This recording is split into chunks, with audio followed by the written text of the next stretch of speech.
बेवहाय क'क्राझार केडिसि फिल्डआव जोंनि बर' थुनलाइ आफादनि बारग' आफादगिरि सासे मुंदांखा थुनलाइगिरि खन्थाइगिरि लिरगिरि सानसुमै अजेन्द्र कुमार ब्रह्मनि जिथु रायजोआरि बेवहाय सारादु खुंनाय जिथु भान्द्रा होननानै बुङो जोङो बेवहाय बानजाय आफाद दानानै जोङो क'क्राझारावनो खुंनायनि लाहार फाहारखौ लादोंमोन आरो दिनै खुंफुंनाय जाबाय आरो जोङो बिटिसि सरकार आरो क'क्राझार जिल्ला बर' थुनलाइ आफाद आरो बे ओनसोलनि रायजो राजानि गेजेरजों बानजाय आफादखौ दानानै जोङो दिनै खुंफुंनो हादों आरो सानसेनि हाबाफारि जोङो फुंनि बाहागोआव जोंनि बर' थुनलाइ आफादनि फिरफिलाखौ जोङो रुपनाथ ब्रह्म मेम'रियेल भबनाव जोङो बिरहोदोंमोन आरो बिनि उनावहाय जोङो बिथांखौ जेराव फबदों मांखरसालियाव सालानि बाथाबारि खाथि बे फोथाराव दिनै बिथांखौ माने बावनाय जादोंमोन श्रद्धान्जलि खालामनाय जादोंमोन आरो बेवहायनो जोङो बिथांनि फबनाय जायगाखौनो जोङो बेवहाय साबगा हामगायै बिथांनि बे स्मृति हौथ' बेखौ जोङो बानायनो थाखाय जोङो साननाय जादों आरो बेवहाय गोबां रायजोफोर आरो गोबां मानसिफ्रा बेवहाय बाहागो लादों दिनै अजेन्द्र कुमार ब्रह्मनि जिथु बिहोमा थुनलाइयारि बिहोमा बेयो गोबां होनजायो आरो बिथाङा गोबां बे जिउ थासान्दियाव गोबां बिथाङा थुनलाइ सोरजिलांदों आरो थुनलाइ सोरजिनानै बर' राव थुनलाइ हारिमुखौ जौगानायाव थोजासे बिहोमा होलांदों आरो लोगोसे बिथाङा गावनि कन्ट्रिबिउसन गावनि बिहोमानि थाखायनो गोबां बिथाङा बान्थाबो मोनदों साहित्य एकाडेमि बान्था मोनदों टेगर बान्था मोनदों समेश्वरी ब्रह्म एवार्ड मोनदों आरो बिथाङा जोबथारनायाव उपेन्द्रनाथ ब्रह्म सल्जार अफ हिउमेनिटि बान्थाखौबो बिथाङा मोननो हादों दा बिथाङा बे बान्थाखौ माने बर' रायजोनिनो बान्था होननानै बिथाङा जोबनायाव बिथाङा मोनसे फंसे बाथ्रा बुंलांदों आरो नंगौ बे खोथाया जे बिथांनि जिथु कन्ट्रिबिउसन बिथाङा गोबां माने बिदिनो माने हान्थिबोनानै बिथाङा बनरगाव हाइ स्कुलनि गोजौ फरायसालिनि हेडमास्टारनि बिबानखौ लानानैबो बिथाङा साख्रि मावनानै बर' राव थुनलाइ जौगानायनि बिथिङाव बिथाङा माने हाबा मावबोदों आरो बिथाङा बर' थुनलाइ आफादनि माने जइन्ट सेक्रेटारिबो जादों बोसोरथाम बेनि उनावहाय बिथाङा दि बड' माउथपिस अफ बर' साहित्य सभा बिनिबो बिथाङा चेयारमेन जादों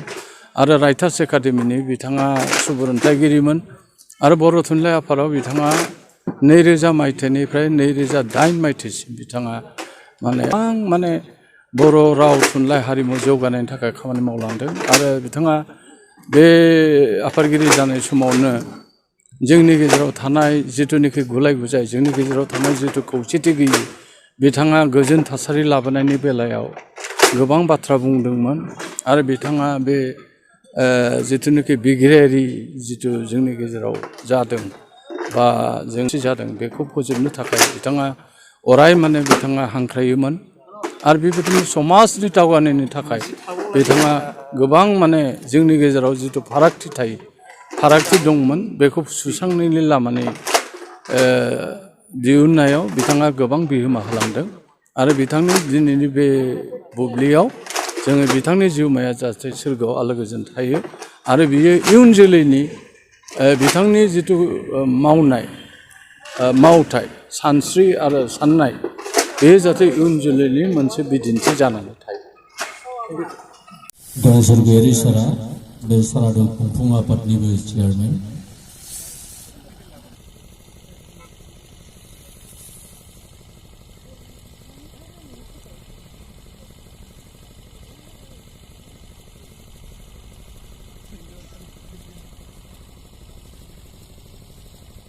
रुंसारि 2019 बर' हारिनिल' नङा बर' थुनलाइनि खोथा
बाहायनो नुजानो हानाय जोंनि बर' थुनलाइ आफादनि बारग' आफादगिरि आदा डक्टर कामेस्वर ब्रह्म